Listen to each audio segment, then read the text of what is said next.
Kemarin Piala Dunia Argentina juara, tapi dia punya sorak-sorak kemenangannya sudah tidak ada. Betapa indahnya sebagai pemenang-pemenang dalam Kristus, karena Yesus sudah bertanding untuk kita di Golgota. Segala kuasa maut, segala kuasa kegelapan telah dikalahkan oleh Yesus. Kita disebut lebih daripada pemenang karena kita tidak capek-capek bertanding.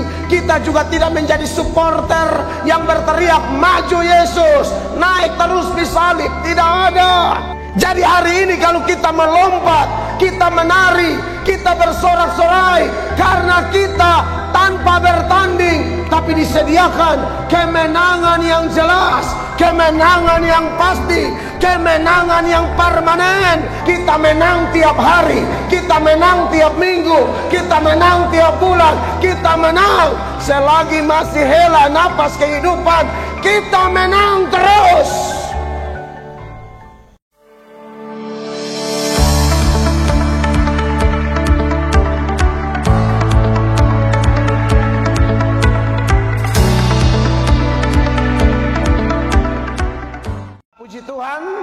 Terima kasih banyak buat panitia gabungan persekutuan doa dari Kupang, dan juga tuan rumah dalam hal ini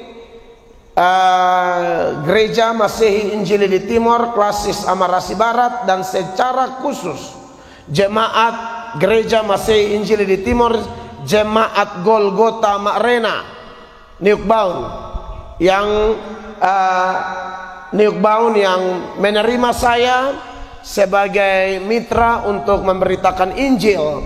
Saya bersyukur bahwa sejak Tuhan selamatkan, Tuhan lengkapi, Tuhan izinkan sekolah teologi, belajar banyak tentang firman dengan tujuan menjadi berkat bagi banyak orang. Dan prinsip saya adalah ku tak pandang dari gereja mana, asal kau berdiri atas firman-Nya, aku berdiri atas firman-Nya. Engkaulah saudaraku, engkaulah saudariku. Kadang saya KKR di Gereja Betel Indonesia, kadang saya KKR di Gereja Pantekosta di Indonesia, kadang saya khotbah di gereja sinode yang lain lagi, ya. Bahkan nanti bulan Juni saya akan ada seminar di Gap Sultra. Itu gereja Protestan Sulawesi Tenggara. Itu mirip, semua sama dengan Gemit, hanya namanya yang beda. Apalagi kalau bicara lingkup Gereja Masehi Injili di Timor, waduh, itu tidak bisa dipisahkan dari pendeta yang namanya Mel Atok. Kenapa? Karena saya tahu berkhotbah, tahu pelayanan, belajar bagaimana menangkan jiwa, belajar bagaimana mempersiapkan diri melalui doa, puasa, kekudusan hidup untuk masuk dalam peperangan rohani di daerah-daerah pelayanan maupun dalam kehidupan sehari-hari kami. Itu saya belajarnya dari Gemit, secara khusus persekutuan doa Gemit, ya, tingkat sinode Gemit yang ada ribuan. Saya bertobat dan dibentuk di PD Gemit. Jadi rasanya agak sulit memisahkan saya dengan Gereja Masehi Injili di Timor, apalagi di Amarasi. Ya, Mama Pendeta sebelum di sini, Mama Pendeta ada di satu daerah di mana saya pernah KPI di sana. Dan di daerah Amarasi ini, kalau teman-teman pendeta Gemit hubungi dan waktunya cocok, saya pasti dengan sukacita saya mau datang. Kenapa Bapak Ibu terkasih? Saya bertolak dari merenungkan masa lalu yang tidak ada arti, masa lalu yang sia-sia, masa lalu yang betul-betul di mana kami hanya sebagai sampah masyarakat, kami hanya sebagai orang yang bikin kacau sana sini. Lalu atas kemurahannya, belas kasihannya, Tuhan rubah kami. Maka tidak tahu mau balas apa, tidak tahu mau balas apa. Tuhan terlalu baik. Kita yang begitu kotor, begitu rusak, begitu najis, tapi Allah menemukan kami, lalu Allah mempersiapkan kami menjadi juru bicaranya, maka saya tidak tahu lagi mau alasan apa. Bahkan di saat saya khotbah sekarang saya tidak sehat, tetapi saya tidak terlalu mau manja dengan diri sendiri, apalagi urusan pelayanan. Ya, maka dari itu saya senang sekali ada di sini untuk melayani, memberitakan firman. Apalagi tadi kita memuji bersama, menyanyi, menari, melompat. Kelihatan sekali bahwa kita semua yang melakukan itu melakukan dengan satu sikap hati yang sudah menang. Amin. Kita melakukan karena kita menang. Kemarin Piala Dunia Argentina juara, tapi dia punya sorak-sorak kemenangannya sudah tidak ada. Betapa indahnya sebagai pemenang-pemenang dalam Kristus, karena Yesus sudah bertanding untuk kita di Golgota. Segala kuasa maut, segala kuasa kegelapan telah dikalahkan oleh Yesus. Kita disebut lebih daripada pemenang karena kita tidak capek-capek bertanding. Kita juga tidak menjadi supporter yang berteriak maju Yesus, naik terus disalib. Tidak ada. Jadi hari ini kalau kita melompat, kita menari, kita bersorak-sorai, karena kita tanpa bertanding, tapi disediakan kemenangan yang jelas, kemenangan yang pasti, kemenangan yang permanen, kemenangan yang tidak musiman. Musiman tuh sebentar menang, sorak-sorak, langgar 2 bulan hilang. Anak Tuhan tidak kenal yang namanya sorak kemenangan musiman. Kita menang tiap hari, kita menang tiap minggu, kita menang tiap bulan, kita menang selagi masih hela napas kehidupan. Kita menang terus. Amin.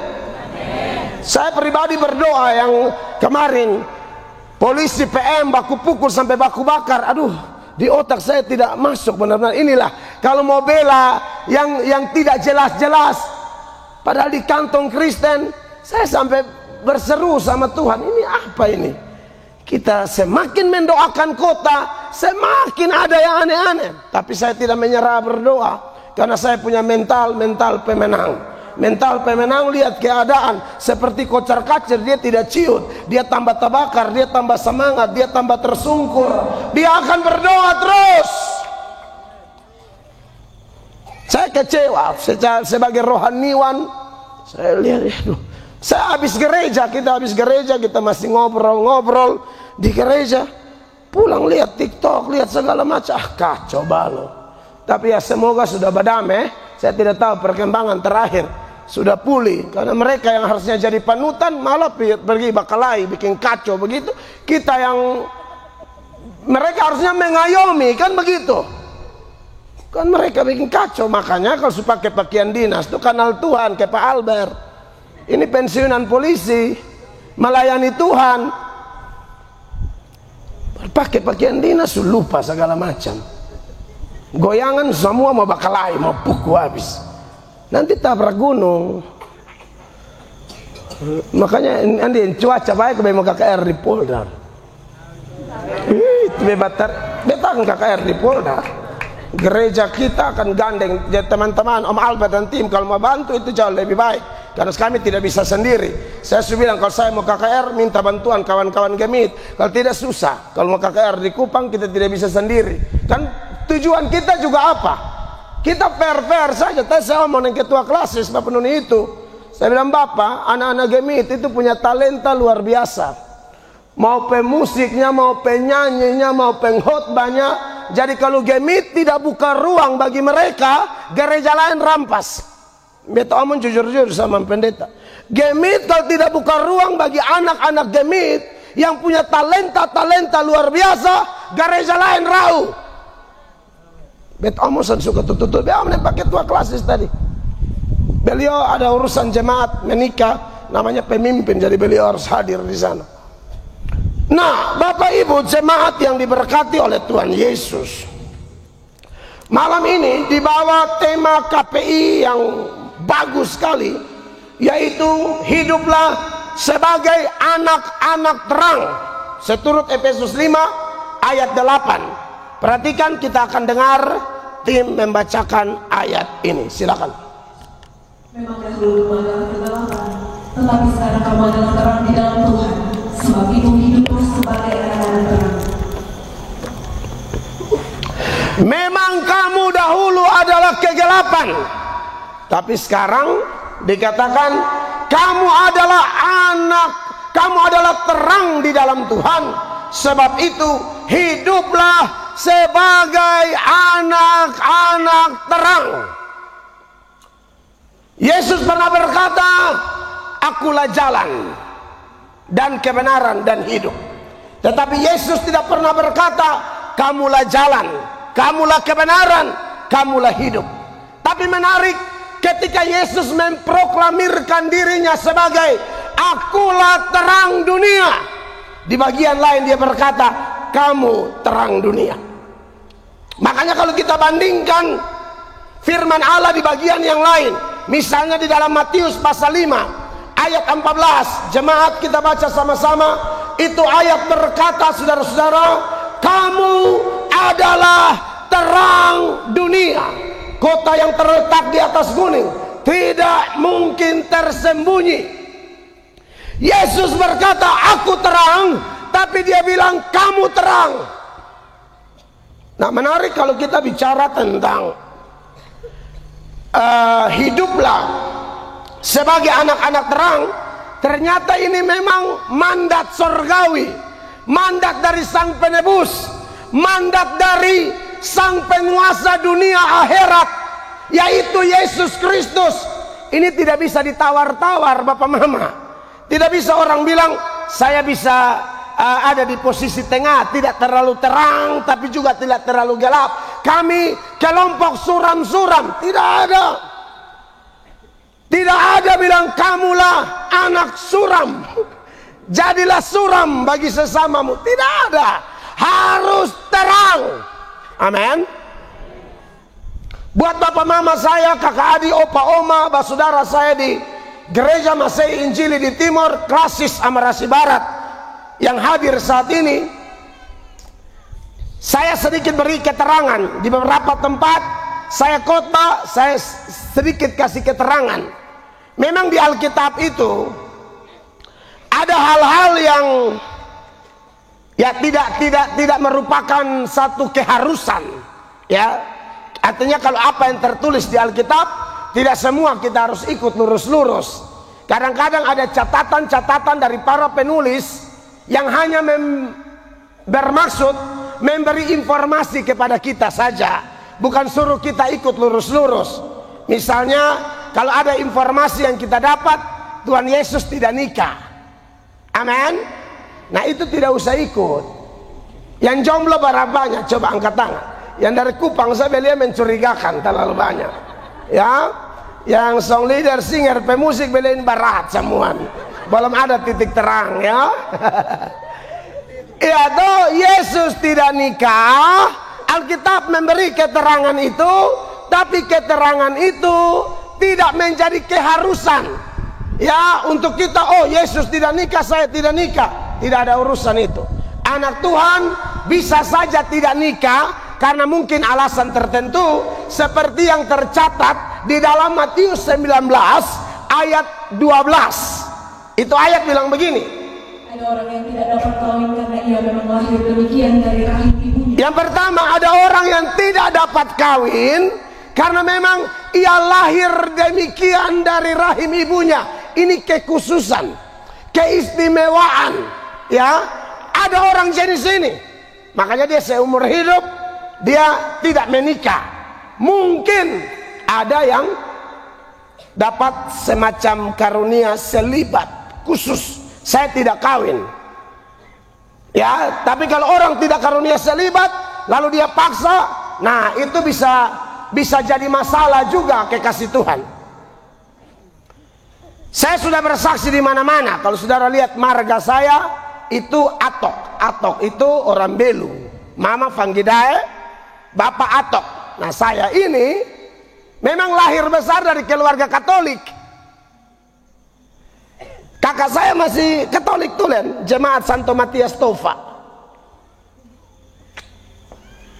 Waktu saya bertobat kenal Tuhan, dibentuk di persekutuan doa, lalu punya kerinduan jadi seorang pengkhotbah.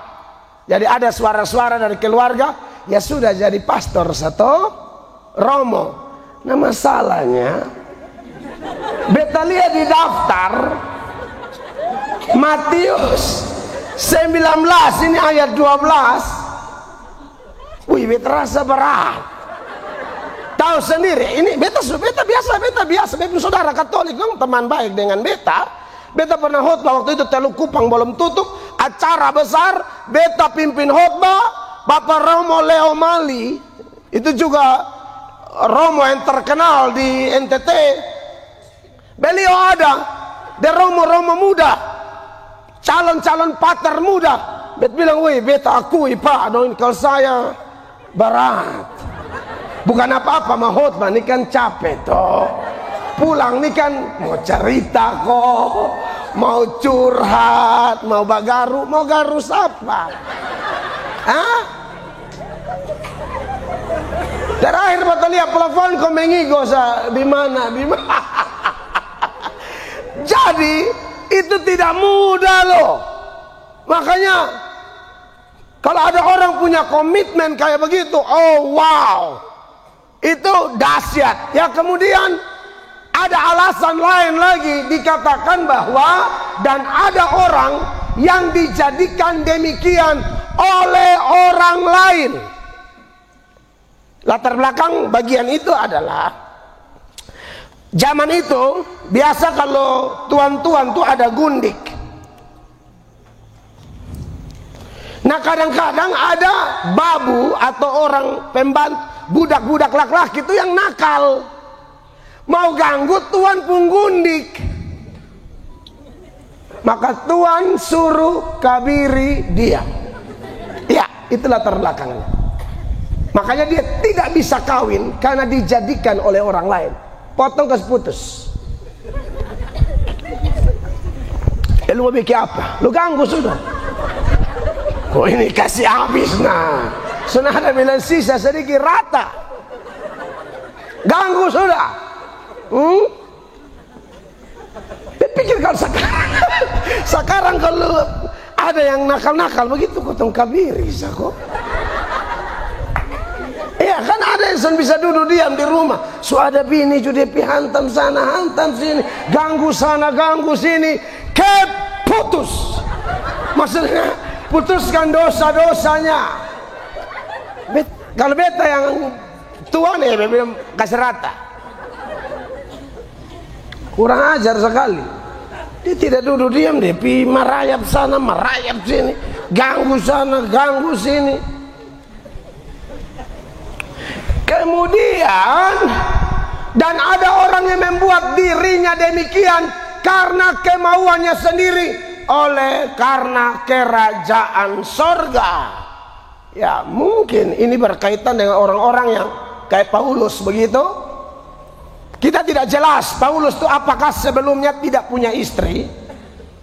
Tapi ada tafsiran bilang begini, dulu Paulus ada istri, mengingat dia orang Yahudi yang sangat ketat, sangat detail karena dia mantan Farisi, untuk mentaati aturan-aturan Yudaisme. Dan bagi orang Yahudi, seorang laki-laki muda yang tidak punya istri itu adalah aib besar. Maka kelihatannya tidak memungkinkan kalau sebelumnya Paulus itu tidak menikah, karena dia adalah mantan anggota Dewan Sanhedrin. Tapi tafsiran itu mengatakan bahwa pas Paulus bertobat, Paulus terima Yesus, di situ istrinya tidak setuju. Istrinya memilih meninggalkan dia.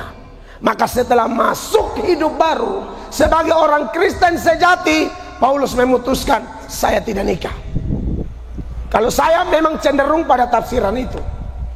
Ya, dan itu alasan kerajaan Allah.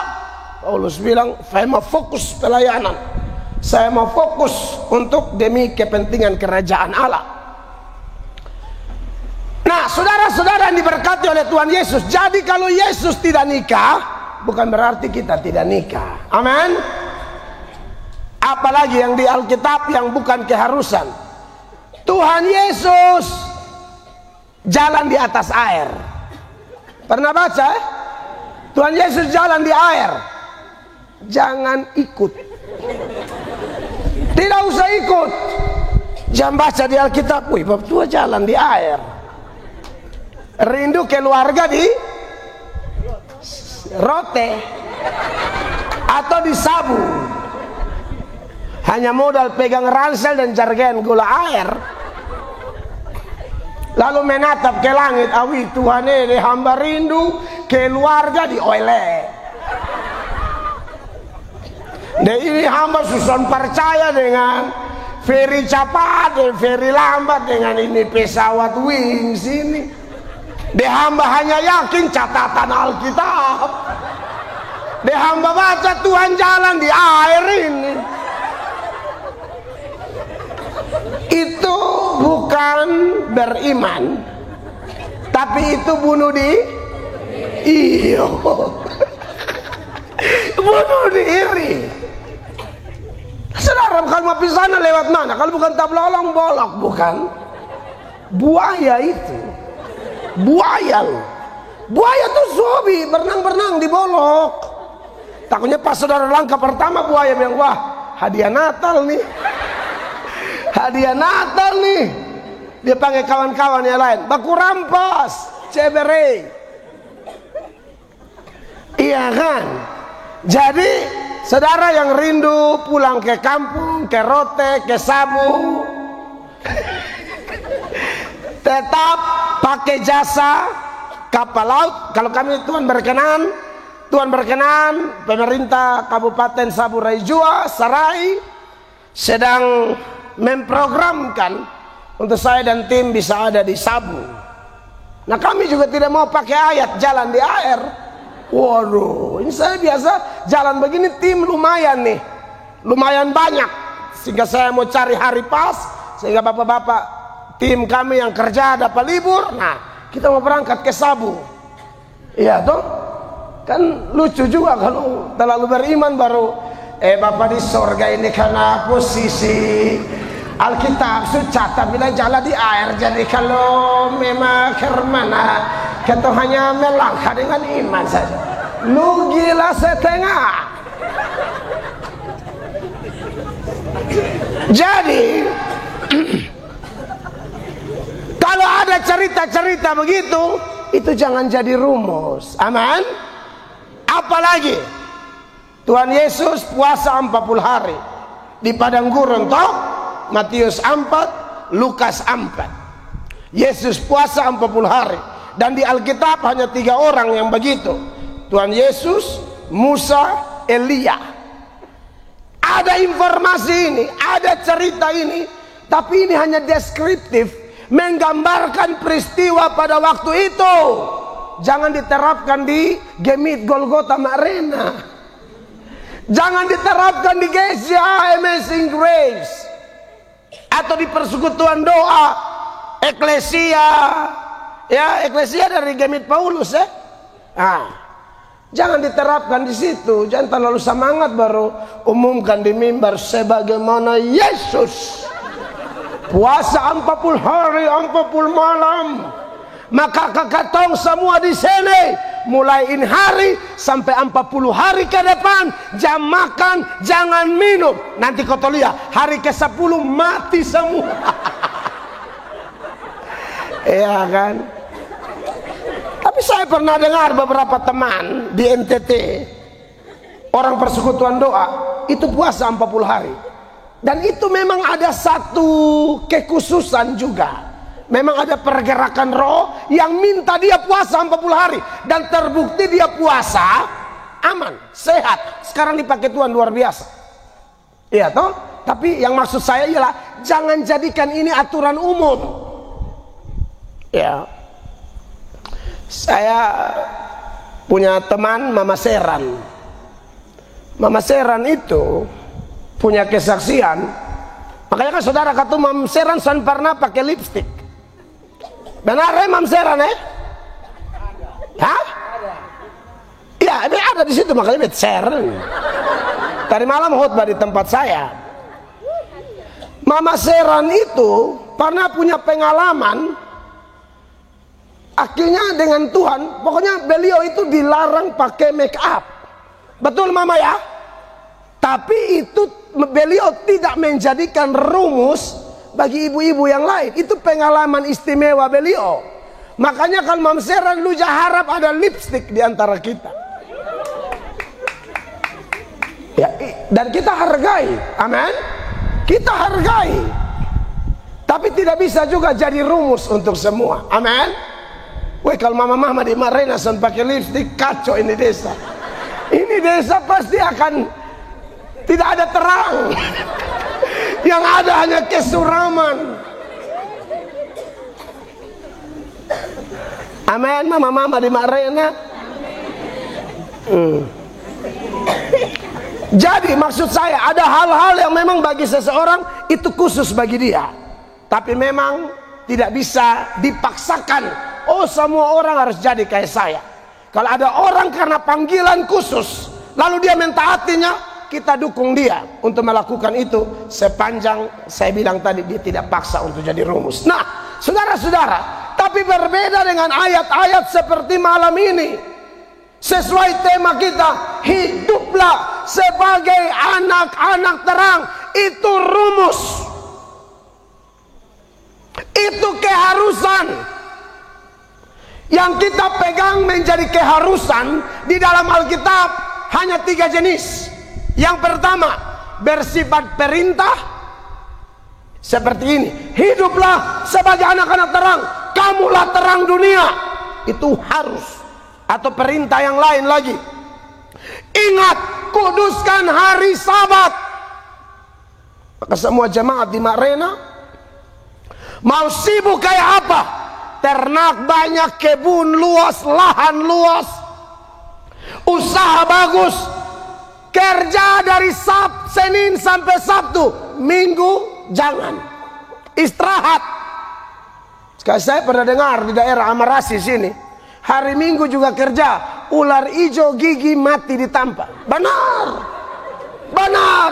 Hari Minggu pi potong rumput, makas makan binatang, lonceng gereja, koster supuku sampai koster tuli. Kau saudara bayangkan jarak. Ini saya jarak antara lonceng dan telinga.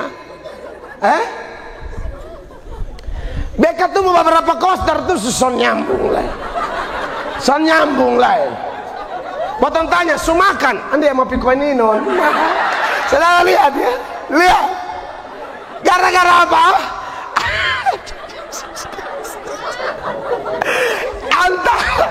Antara lonceng, tangan dan telinga tidak jauh.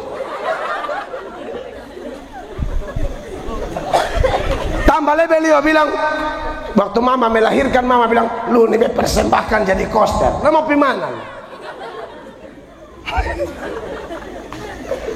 Koster su hantam sampai koster susah bisa komunikasi dengan baik. Masih pibabat rumput, ular hijau gi. Is that di tempat? Is that on the place?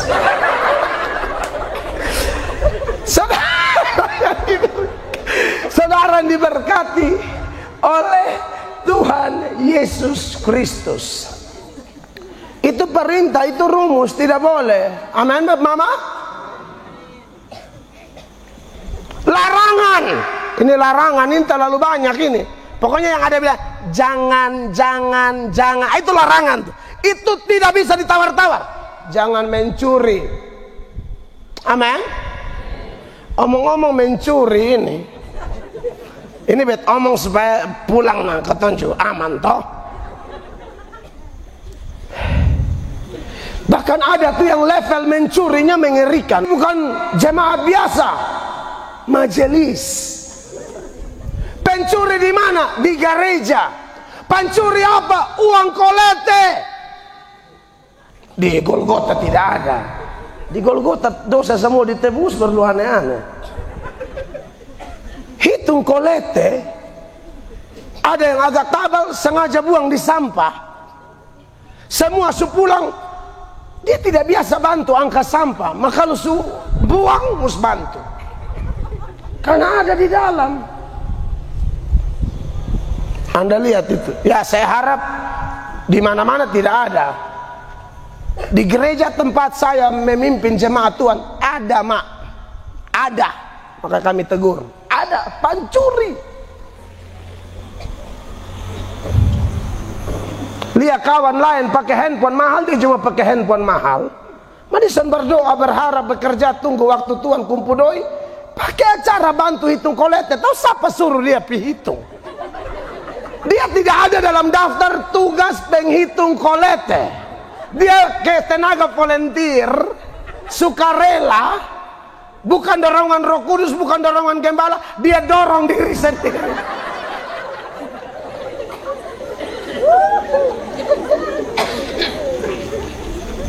Sampai orang yang terdekat dengan dia juga bingung. Kalau dia buka dompet itu merah semua, bukan darah ya. Doi 100.000. Ini anak ini kerja apa? Tanya dia bilang dapat dari gereja. Mereka tanya ke kami, kemana kok kami kasih dia banyak-banyak untuk apa? Dalam rangka apa? Nah, Anda lihat ini, bahkan sampai level begitu, pancuri. Nah, kalau di gereja saya disuruh pancuri begini, dia jadi pejabat lah. Uang negara dan dia sapu semua. Dia tahu kalau dia uang ada nih di otak hanya pancuri, tanpa memperhitungkan atau tanpa memikirkan resiko. Bisa masuk penjara, kejaksaan hela, dia tidak pikir. Yang penting dapat lihat uang, mata hijau, ambil. Padahal itu rumus, jangan mencuri. Sama dengan jangan berdusta, jangan berzina. Itu rumus.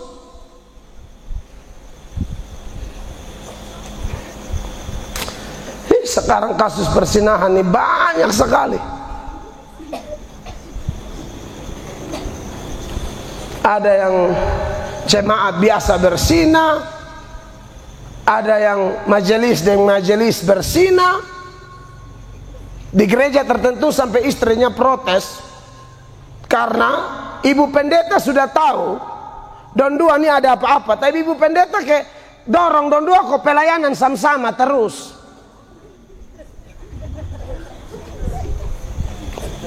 Bab tua main semprot minyak wangi. Mam tua justru sudah galang gading su ampa kok su goyang ser.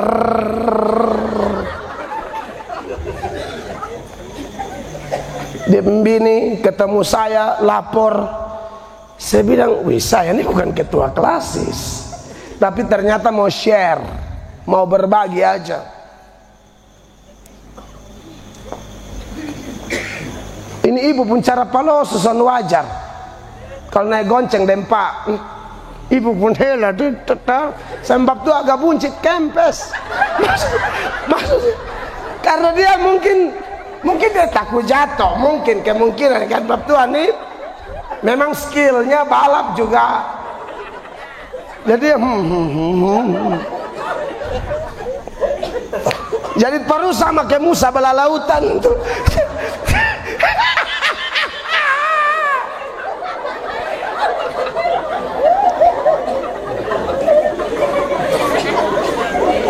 Bisa orang pembini, kalau orang pulaki sampai tabala apa gitu. Nah, satu di atas, satu di sini. Di sini nih, ya mungkin contoh kecilnya gorong-gorong ya. Aduh, saya nih kadang-kadang pusing lihat begitu. Sebegitulah ada pendeta selingkuh lagi. Sekarang lagi musim, bukan musim angin sah. Memang sekarang ini kalau ke Marena dan sekitarnya angin kan. Tapi kalau di bawah itu selingkuh. Pendeta selingkuh. Bayangkan baton pendeta yang biasa Tuhan pakai ke pemberkatan orang ini. Kau tahu su hafal mati itu janji-janji nikah, tak usah pakai buku penuntun le. Kita su hafal mati. Nah pendeta yang hafal mati, ya itu tata gereja tentang bagaimana pernikahan yang kudus di hadapan Allah, juga hafal ayat-ayat nats-nats pendukung seputaran rumah tangga. Kok bisa ada will, ada wanita idaman lain, ada pil, ada pria idaman lain. Jadi dunia ini tambah ngeri. Ngeri sekali. Padahal rumusnya jelas, jangan. Mereka lompat itu garis batas.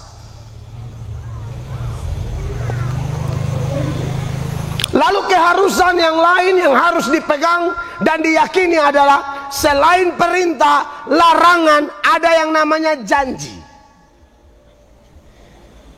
Salah satunya janji apa yang Tuhan beri bagi saya dan hamba-hamba Tuhan, mama-mama pendeta di Gemit, dan juga pendeta manapun. Kalau video ini posting di YouTube, semua akan nonton. Kita semua hamba Tuhan. Kenapa kita berani bicara kebenaran? Kenapa kita tidak menjaga perasaan manusia? Karena memang Alkitab bilang kita ini kalau jaga perasaan manusia, kita bukan hamba Kristus. Galatia 1 ayat 10. Itu ayat bilang begini, perhatikan. Jadi bagaimana sekarang? Adakah aku mencari kesukaan manusia atau kesukaan Allah? Adakah aku mencoba berkenan kepada manusia? Yap. Sekiranya aku masih mau mencoba berkenan kepada manusia. Sekiranya aku masih mau mencoba berkenan kepada manusia, maka aku bukanlah hamba Kristus. beta bukan hamba Yesus. Mau lulusan sekolah teologi manapun, mau S1, S2, mau sarjana teologi, master teologi, atau doktor teologi sekalipun, tapi kalau khotbah jaga perasaan manusia dan geser perasaan Allah, sesungguhnya aku bukan hamba Kristus. Nah, ini dibutuhkan keberanian. Apa yang menjadi penyebab kita berani? Karena janji Tuhan Yesus.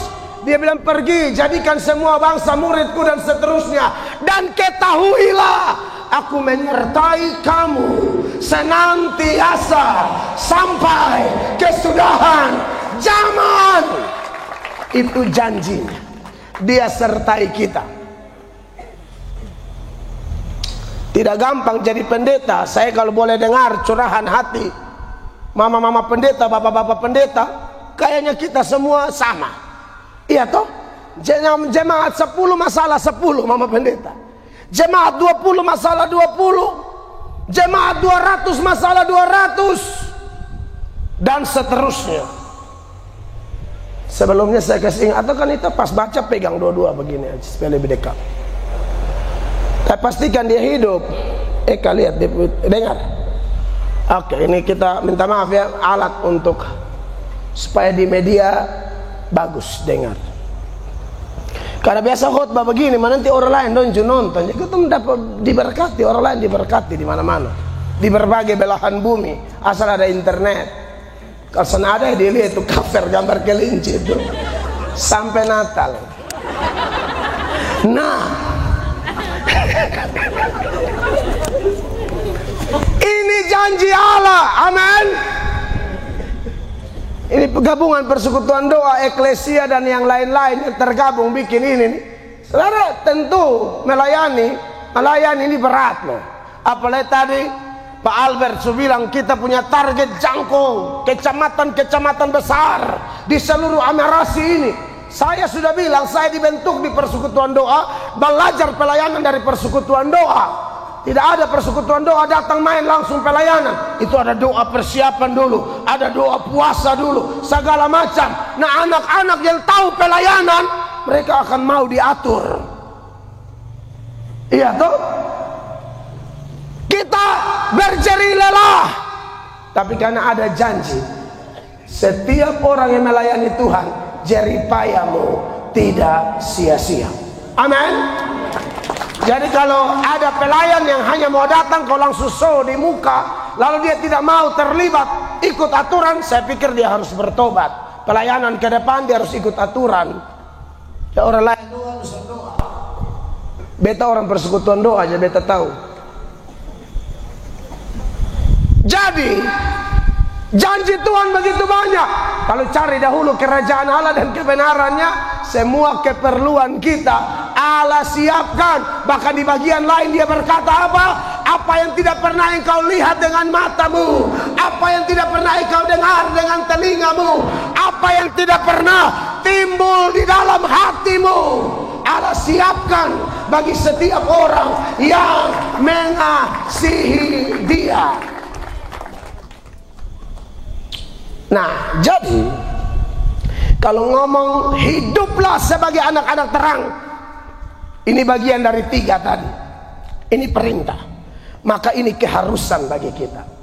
Nah, bicara tentang hidup sebagai anak terang, saya akan sampaikan beberapa hal. Yang pertama, kita bisa menjadi anak terang karena kita mendapat terang dari Tuhan Yesus. Amin. Kita bisa menjadi terang supaya jangan ada kita yang sombong.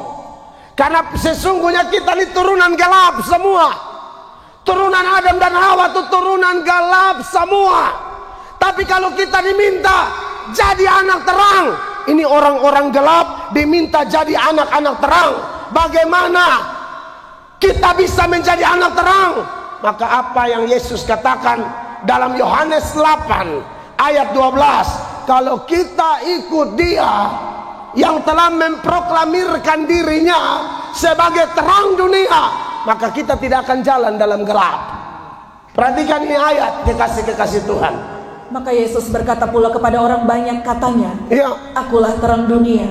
Barang siapa mengikut aku, ia tidak akan berjalan dalam kegelapan, melainkan ia akan mempunyai terang hidup. Iya, kalau kita sudah diterangi oleh Sang Sumber terang, nah itu baru bisa kita jadi terang dengan maksimal. Daniel dan Paulus memberi keterangan bahwa anak-anak Tuhan itu seperti bintang-bintang. Dalam Daniel 12 ayat 3 ada keterangan bahwa orang percaya itu diibaratkan bintang-bintang yang menuntun orang. Perhatikan ini ayat. Dan orang-orang bijaksana akan bercahaya seperti cahaya Allah. Dan yang telah menuntun banyak orang kepada kebenaran seperti bintang-bintang, tetap untuk selama-lamanya. Seperti bintang-bintang. Ini memang berkaitan dengan akhir zaman. Tapi di sisi lain Paulus bilang, sekalipun belum akhir zaman, hidup di mana kita hidup sekarang ini, orang-orang yang sudah diterangi oleh Yesus, itu dia akan menghasilkan cahaya. Karena Anda lihat itu bintang-bintang di langit itu. Ya inilah pendeta Melatok ya.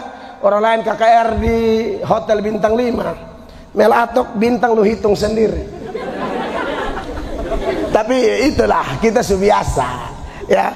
Kemarin ada satu persekutuan doa, undang kami, kok kami duduk di lantai. Itu ibu bilang, ini kami pernah mau undang Pak Melju ini. Ada orang bilang, lu undang sudah, itu hanya untuk orang kaya dong. Tahu ini berita dari mana? Kok bila undang saya ini hanya untuk orang kaya. Saya ini karena jadwal tidak pas, makanya tidak pas.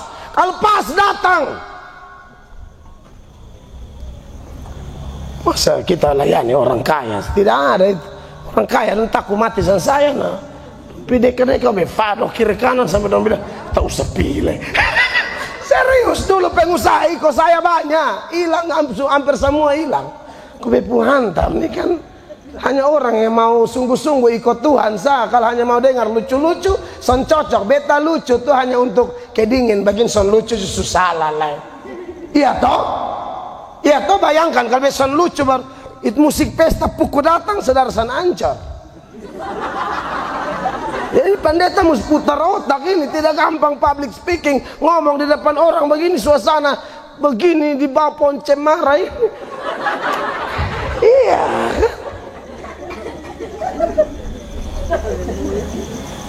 Jadi tadi persekutuan doa mau ngomong habis lupa. Kasih kalimat kunci dong. Hah? Orang kaya sebelum itu lari di situ pim dan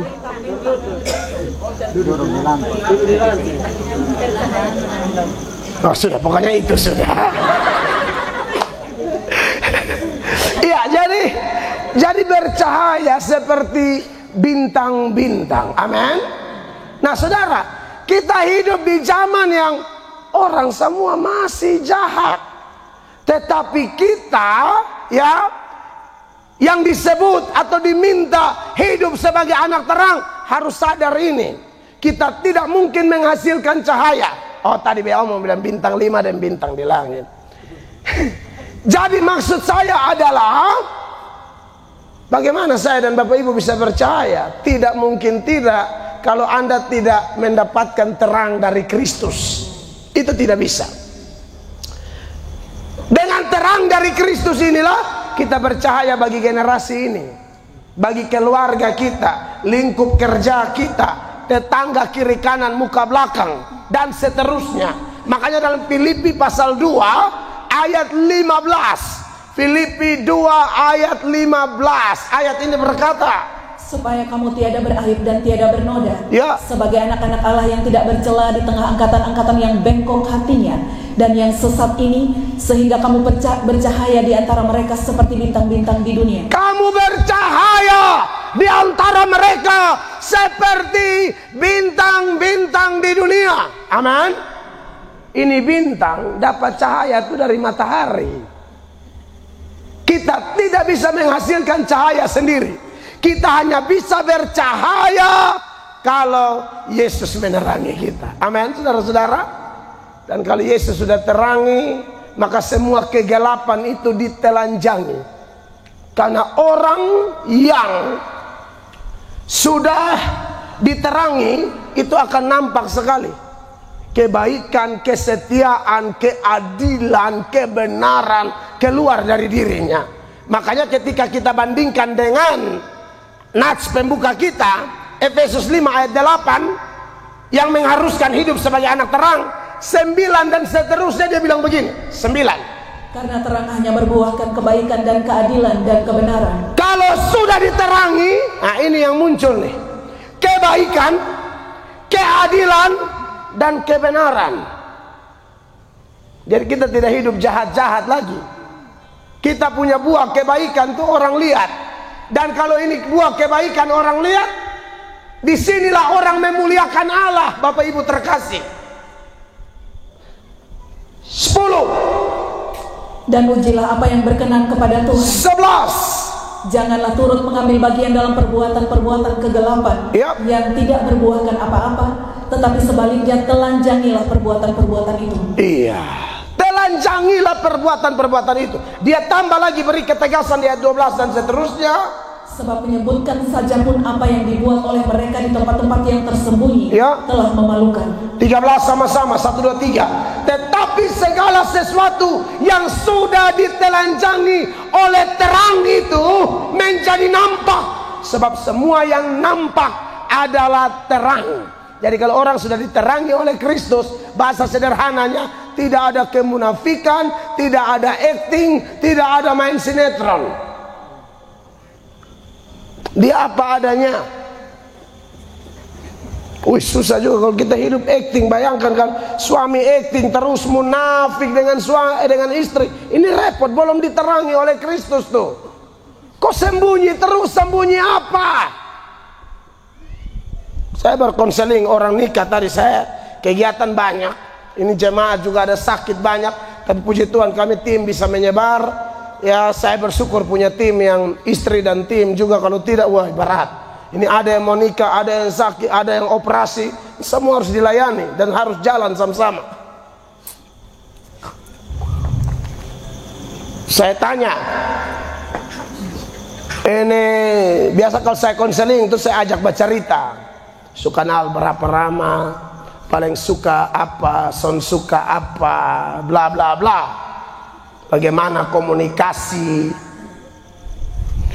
Lalu salah satu bilang, oh kalau saya tidak otak-atik,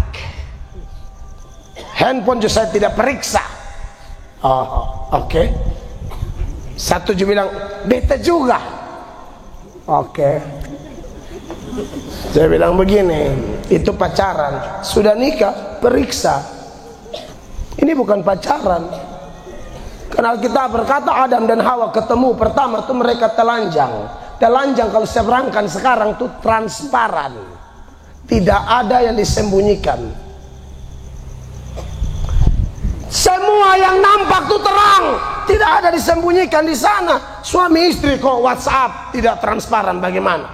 Karena ada bapak-bapak tuh yang memang setan pakai. Dia bisa punyain barang yang kotong coret-coret, waktu bukan ini apa lah? Paspor, pola. Dia pun pola tuh, pola tuh pola dosa, pola kegelapan. Jadi dia pun bini, lu mau coret sampai mati tidak akan terbuka kecuali Yesus tolong. Benar, tidak akan terbuka. Bagaimana kita berumah tangga, handphone saja ada pola, dan polanya apa tidak transparan kepada pasangan kita. Kalau itu tutup untuk orang lain nggak ada masalah karena ini privasi. Tapi kalau tutup untuk orang yang dikirim Tuhan jadi penolongmu, jadi tulang rusukmu, lu otak di mana?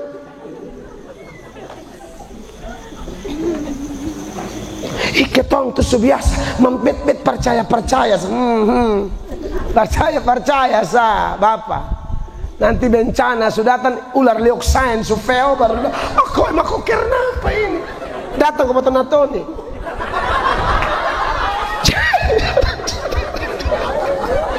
Beta pemaksud adalah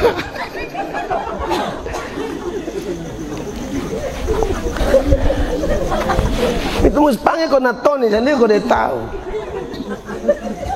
Kas berdiri dia baru ngomong itu yang lu bilang percaya apa sudah 3 sambung. Betul. Dia kau dia rasa soalnya betul bapak, tapi kau pakai bahasa Indonesia sah. Ini yang lebih lu baca lu bina lu lihat apa yang terjadi. Mampus. Harus supaya dia tahu. Iya toh. Ini pendeta omong lu sondengar sama kepala batu. Biar kau dia rasa. Iya toh, pendeta. Buat Natoni versi pura aja deh. Buat suruh baca Alkitab, main TikTok, surasa. Jadi biar kau dia tahu, gitu loh.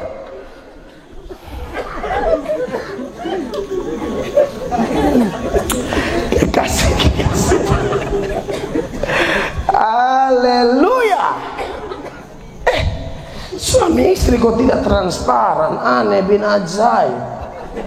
Akhirnya saya bilang itu anak berdua, suami istri tidak siap bapak. Oke. Intinya memang pacaran itu tidak terlalu mau posesif, bagus juga sih. Tapi sudah di rumah tangga sudah tidak bisa bermain gaya begitu. Kita sudah 2 jadi 1. Ya tidak bisa lagi.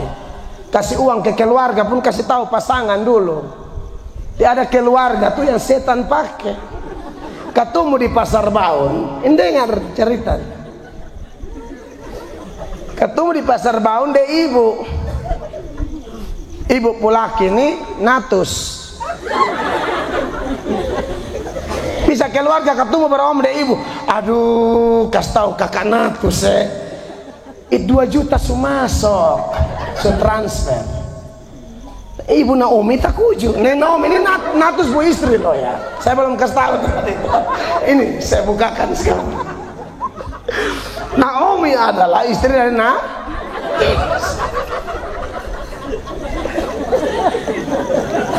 Kok ketemu di Pasar Baun, keluarga bilang kasih tahu anak natus masuk apa ya? Itu 2 juta su kirim. Itu masalah. Naomi pulang tuh niatnya beli sayur. Maunya beli sayur apa? Naomi son beli sayur, kayu api semua. Maunya dia yang besar pipuk. Pulang nih mesti hantam sendiri.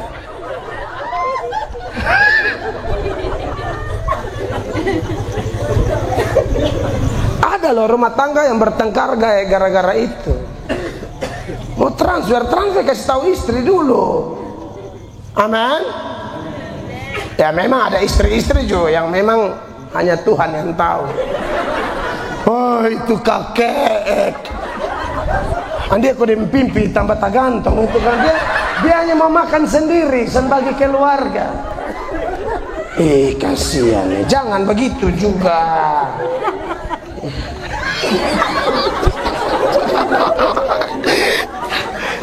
keluarga susah nah bantu. Amin. Amin. Ibu mau pelit-pelit, ibu tahu orang sekikir tidak masuk surga. Ada di ayat. Kasih tunjuk dulu 2 Korintus 6 mulai ayat 9 sa. Nanti dia ada di 10. Made pengkawan dong kau bahas sekali. Tidak ada yang langsung to the point. Dia kan grup. Dong ini satu grup. Nah ini nih. Satu persekutuan ini, mereka semua. 2 Korintus 6 ayat 9. Tunggu. 2 Korintus 6 ayat 9. 1 Korintus 6 ayat 9. Kalau sana ada lebih sentuh. Oh ini dia. Atau tidak tahukah kamu bahwa orang-orang yang tidak adil tidak akan mendapat bagian dalam kerajaan Allah? Itu yang tidak adil dong, ingat Saudara acara mau orang kumpul keluarga, lu alasan asam lambung nah apa? Lu memang hanya mau dapat doi dari orang. Selupi dong.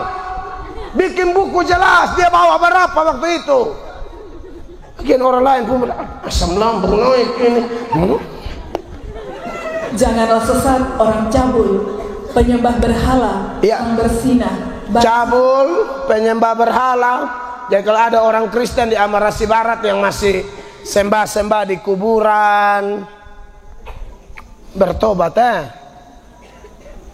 orang masih hidup posisi togor, sumati baru lewat ke kuburan berpermisi, itu baru dia bilang maju terus, lu lari Scooby-Doo buru tidak dapat. Orang masih hidup tidak ada salom, tidak ada tegur sapa, sumati main salom dan ini tehel keramik. Itu berhala tuh. Orang mati sudah habis, pasang keramik di kuburan boleh atau tidak? Boleh, tapi bukan untuk bicara-bicara, bukan. Bikin bagus boleh, tidak ada masalah. Tapi jangan buat itu disertai kepercayaan bahwa kalau ada susah mau minta petunjuk nak ditanya di nenek. Sudah. Pada ayat 9 Yesus bilang 2-3 orang berkumpul aku hadir. Lebih kumpul di rumah panggil suami istri berkumpul minta Yesus hadir daripada nenek. Nenek tidak akan hadir.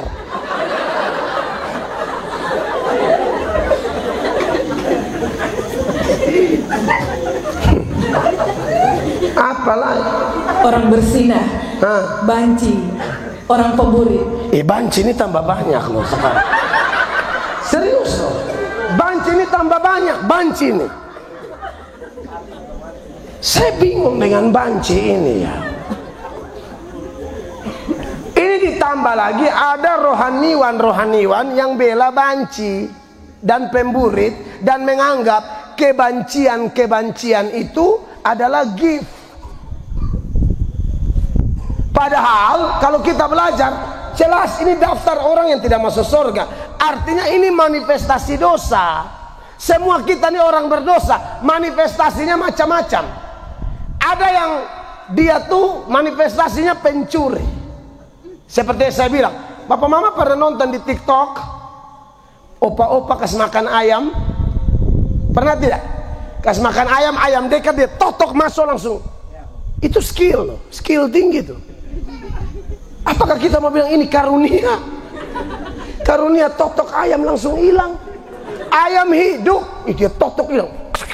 Itu ayam tuh digepe dia apa? Pokoknya done.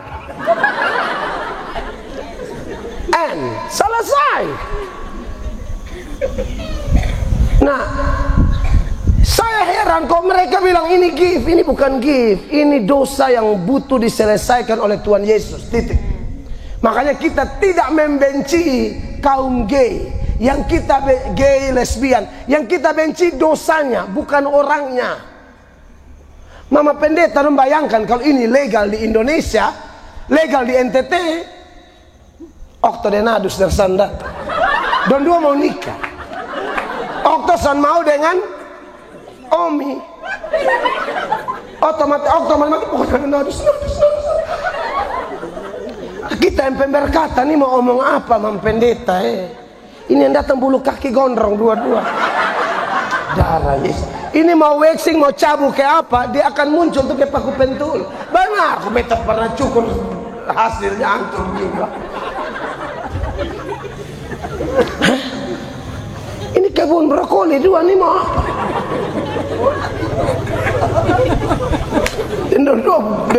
Dia buka pakaian pengantin bulu dada penuh darah. Yes. Itu belum keringat loh, kalau keringat asam sekali.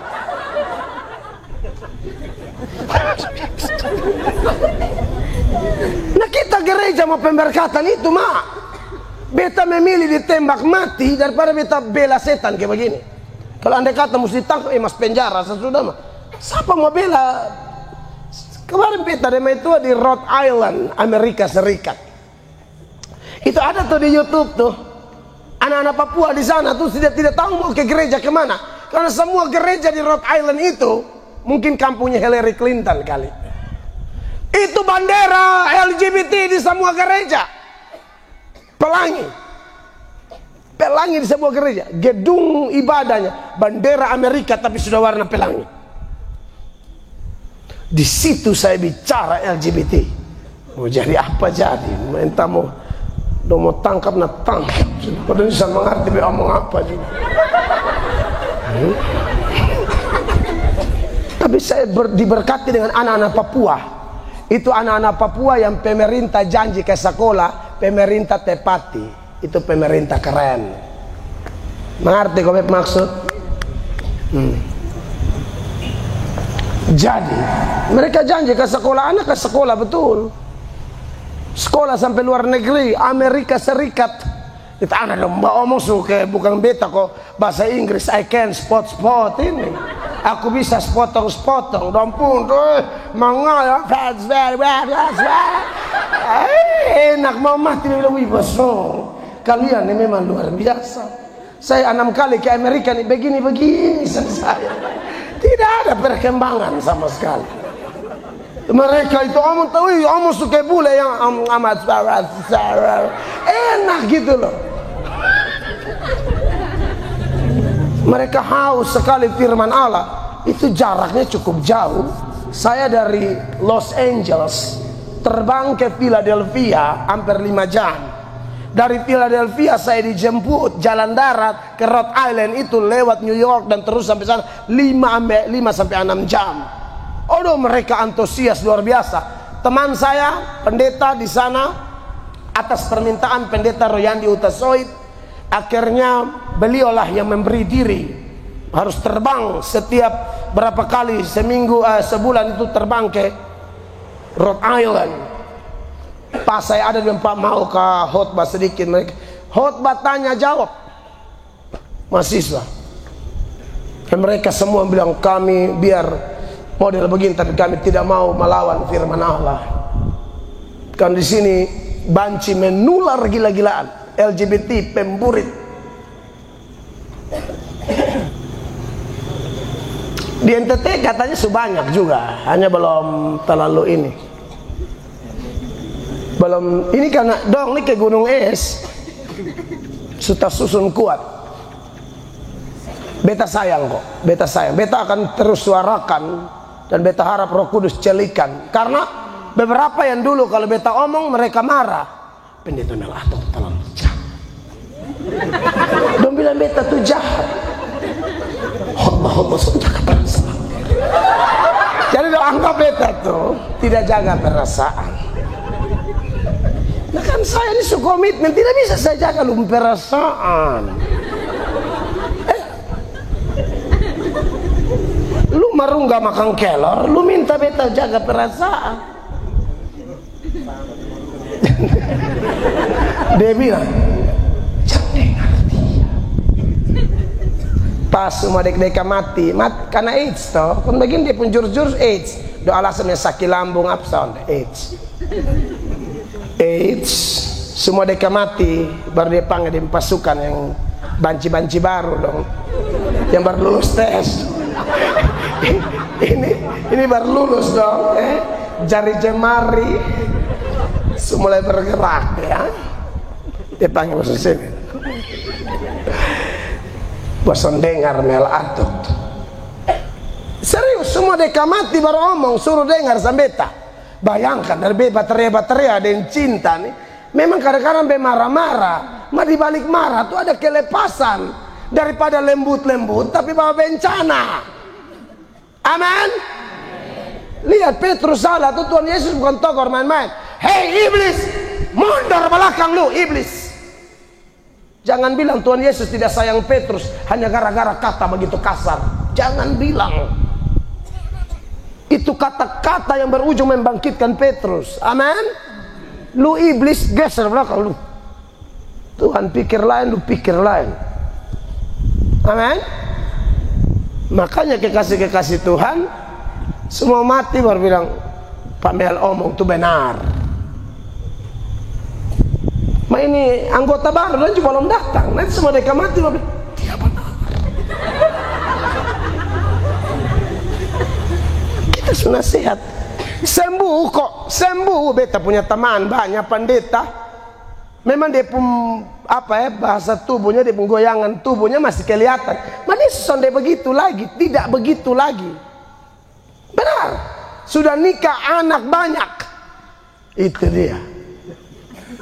Tapi memang di khotbah masih agak sedikit kelihatan, tapi subai. Kan di khotbah dia masih kita percaya kebenaran memerdekakan.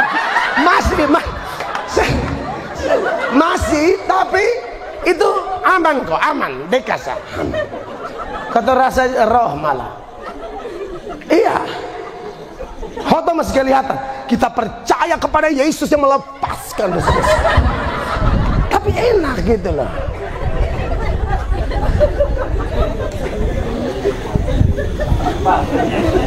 Benar, saya om benar.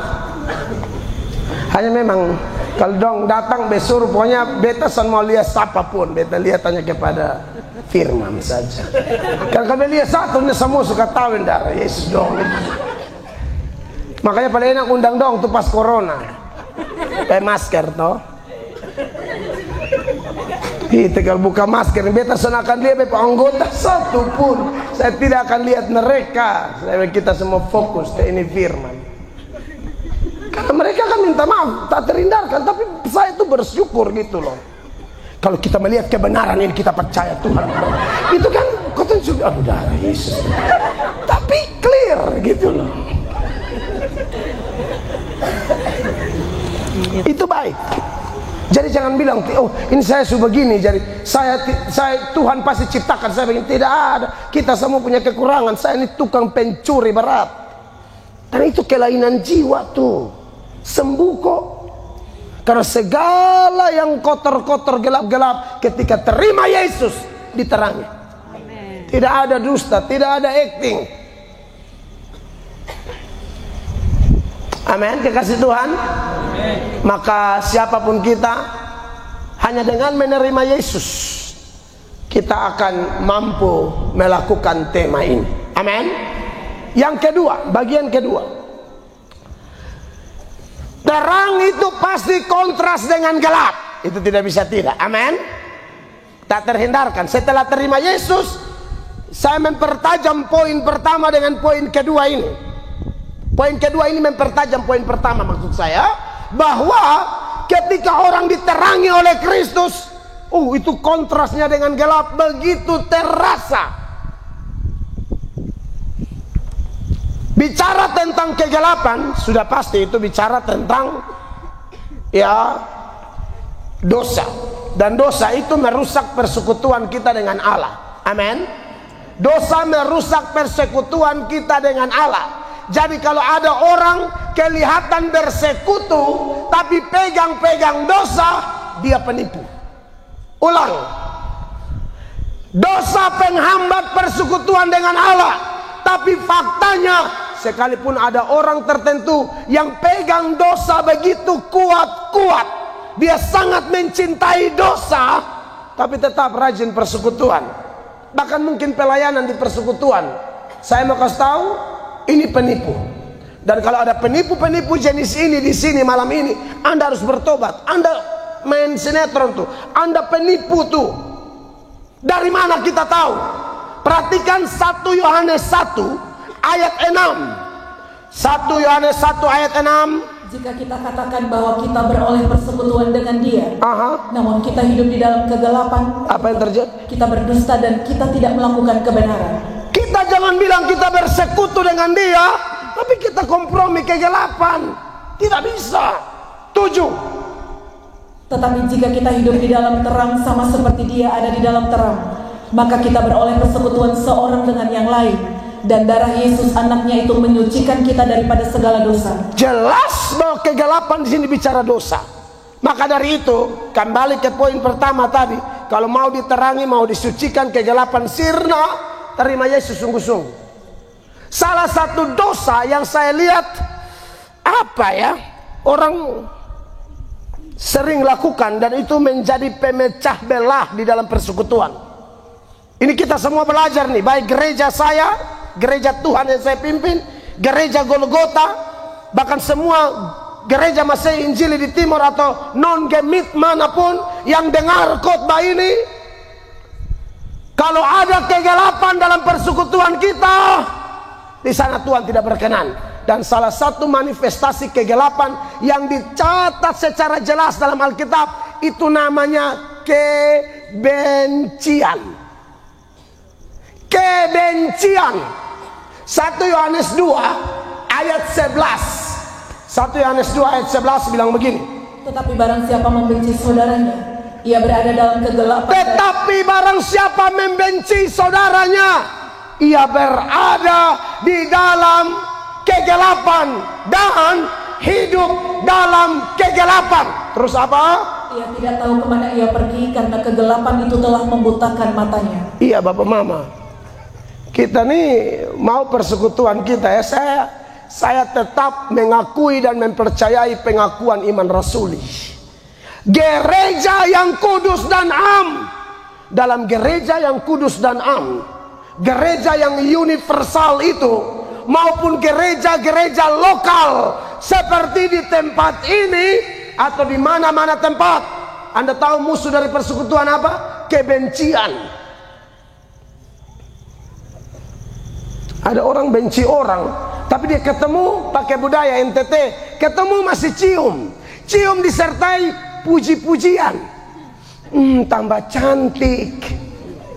Padahal dia ada jengkel, dia ada omongin satu pun nama di belakang-belakang. Suami istri datang dari sana, dia bilang pun cocok. Padahal kemarin dia bilang dosen cocok. Sekarang bilang pun cocok. Wih, suami istri ke ratu dan pangeran, de ratu de raja. Sama seorang yang ratu de raja. Munafik. Yudas cium tapi jual.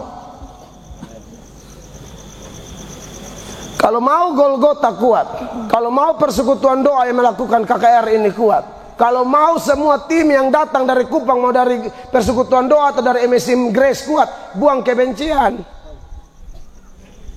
Amin.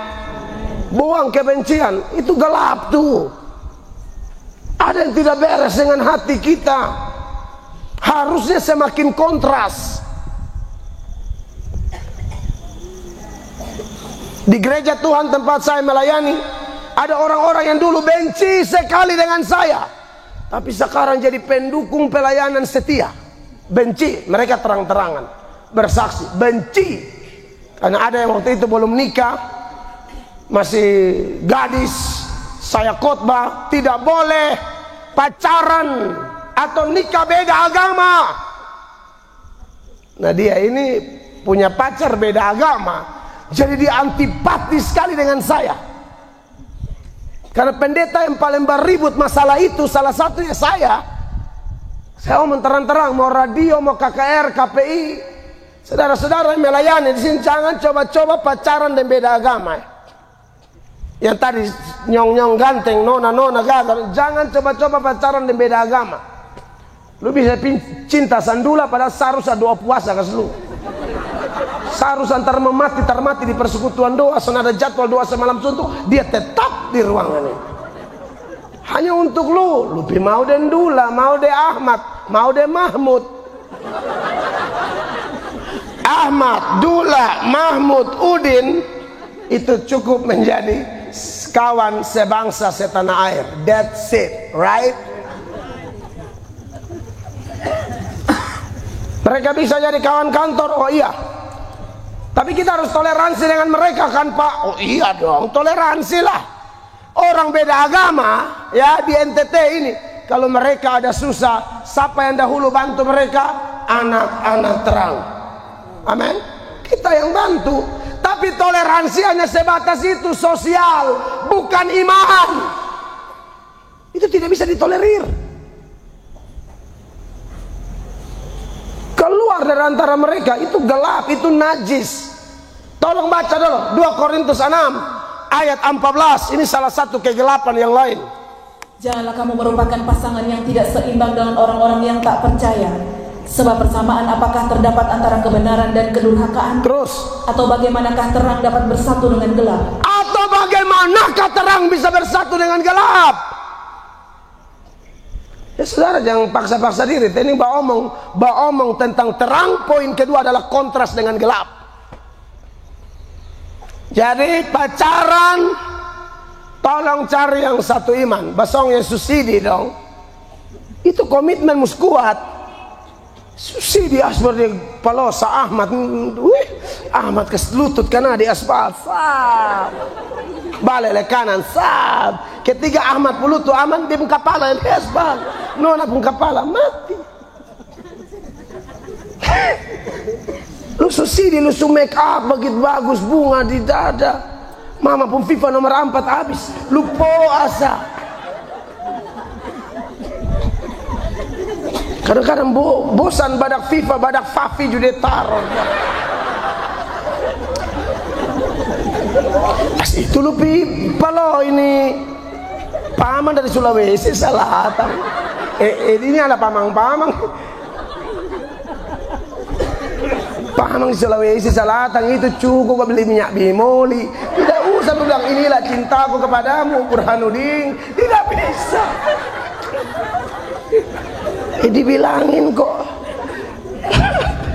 Amin, anak-anak muda yang di Makrena, susidi itu kalau di gereja Gemil Protestan itu tuh komitmen tidak main-main itu. Itu upacara gereja yang mencetak pemuda-pemuda gereja yang siap hidup bagi Kristus, siap beri warna jelas, kontras, gelap dan terang, terang dan gelap, nggak bakalan nyambung. Makanya mempendeta dong jamara minta maaf mus omong. Tahu budaya dari mana datang? Abis ini menangis makarereuk di gereja komitmen. Malam itu lampu disko tuh dia yang menari, dia yang pangaya sampai lantai. Dia orangnya. Kadang-kadang yang sini ini yang bor mati pun. Pegawai Pertamina namanya udah cocok kerja di Pertamina. Bor minyak. Tahu ajaran dari mana datang? Suruh sidi lu pesta badisko ke orang gila. Itu perkara rohani loh. Saya yakin dari awal tidak ada ajaran begitu. Tapi seiring berjalannya waktu kelihatan gelap lebih dominan. Kelihatan kegelapan lebih dominan. Syukuran baptis ju cek mabok, syukuran sidi ju cek mabok. Itu setan apa yang masuk? Musomos bapak saudara Amaras ini dengar. Bapak doa masih mabok mau tersinggung. Asin maju ke potong foto bersama dong.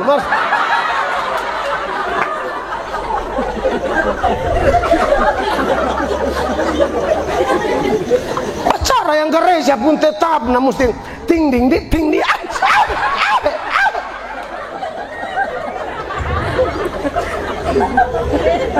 Menyanyi puji Tuhan ada ke orang penyakit kuning kok. Pukul tangan Johana jari dan jari yang ketuntun. Ini malaikat mencolok agak lebih kuat.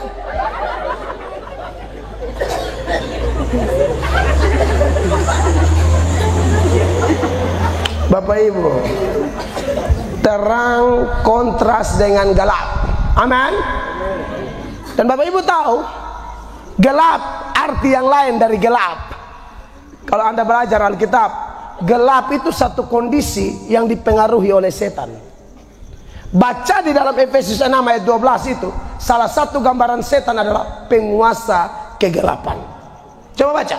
Karena perjuangan kita bukanlah melawan darah dan daging, tetapi melawan pemerintah-pemerintah, melawan penguasa-penguasa, melawan penghulu-penghulu dunia yang gelap ini. Penghulu-penghulu dunia yang gelap ini. Melawan roh-roh jahat di udara. Jadi kalau orang terang, dia kontra sama dosa, kontra sama setan. Amin. Yesus mau persatuan, setan mau perpecahan. Yesus mau hidup kudus, setan mau hidup najis. Setan mau rumah tangga utuh sampai maut memisahkan. Tuhan mau supaya rumah tangga utuh sampai maut memisahkan. Setan bilang jangan terlalu lama. Kalau badan su agak gumuk, cere.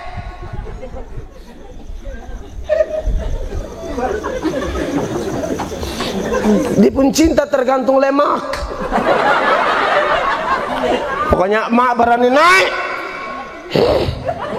Bapak setan begini. Beaman bep istri, betul sana mak.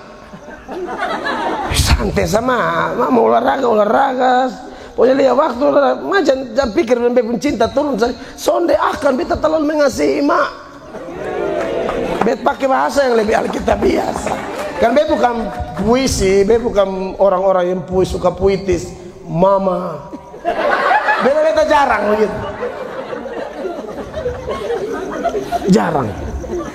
Mama bagikan bunga dan bapak adalah potnya.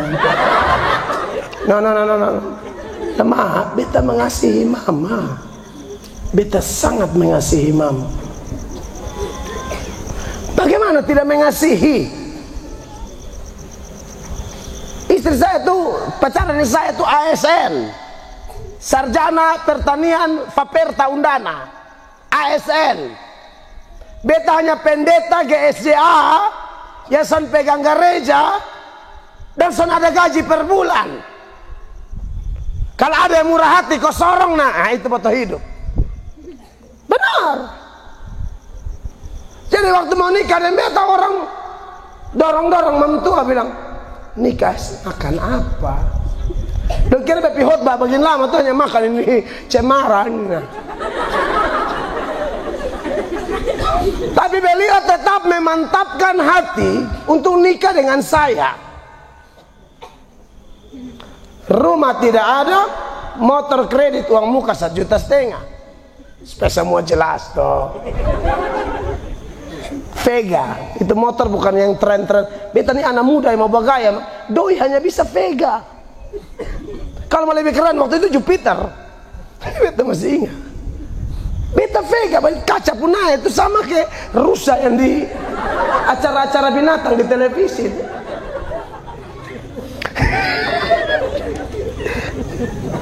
Nikah awal pertama kan sudah ada rumah, tinggal di rumah orang tua.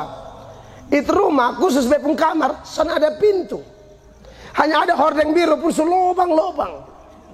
Bayangkan pengantin baru hanya tutup di hordeng, mau jadi apa?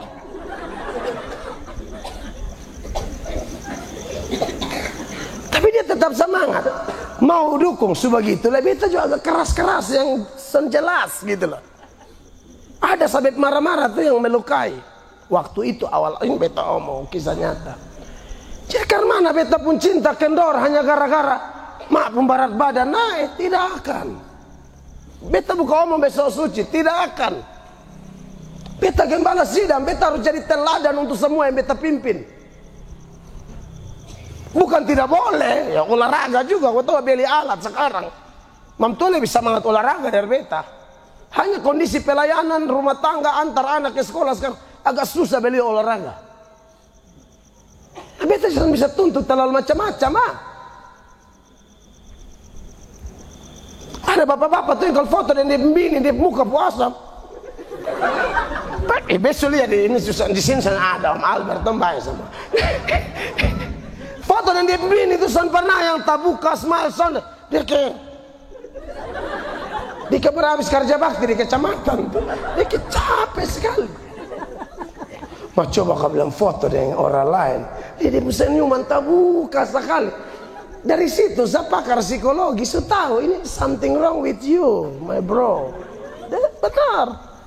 Lihat kalau dengan kawan kantor dia lepas baru pakai begini le, pakai gini le.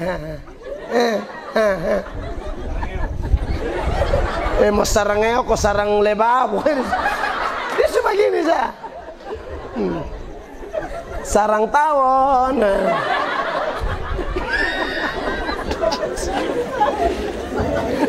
Kok foto dan bini sendiri kelihatan dia sangat semangat. Orang tanda tanya besar.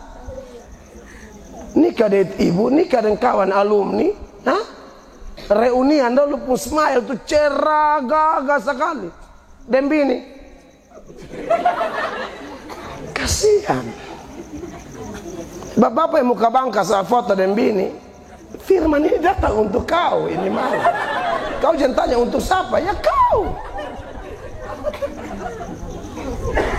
Amin. Lebih membanggakan orang pembini daripada dia pembini. Sampai dia punya tua tanya, Papa mas sayang mama. Kok dia bilang, aduh mama orang lain pembini saya Bapak sayang. Apalagi bini sendiri, ini kurang ajar.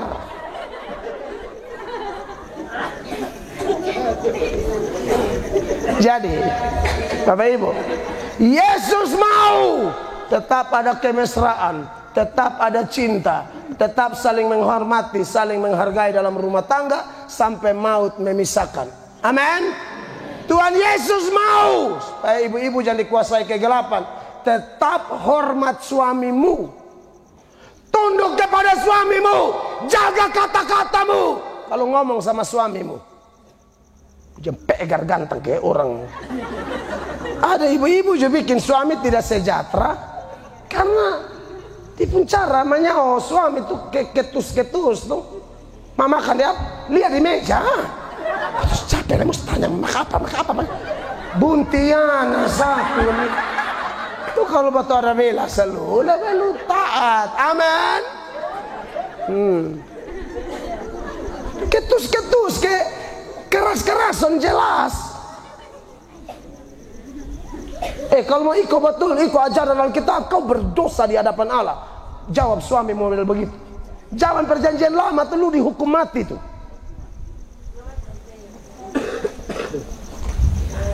Istri-istri yang tidak menghormati suami itu, aduh, tuh tidak pantas. Ya saya tidak tahu hukuman matinya ayat di mana. Cuma maksud saya pakai itu bahasanya maka tahu itu keras tuh. Tidak boleh begitu. Amin ibu-ibu di Marena. Panggil suami itu dengan penuh kasih. Tak usah ikut ke sinetron. Kalau sinetron kan panggil laki mesti hani. Bukan babi oh. Bi ini apa ya? Habi. Mungkin ya panggilnya Bi. Sudah panggil saya kalau anak nama Yunus Unup Mbapa. Itu keren loh, itu keren banget. Itu untuk kata orang tete itu cinta tuh. Penghormatan. Unup Mbapa kopi sejati. Kue mak goreng sendiri. Tidak kue juga sejati.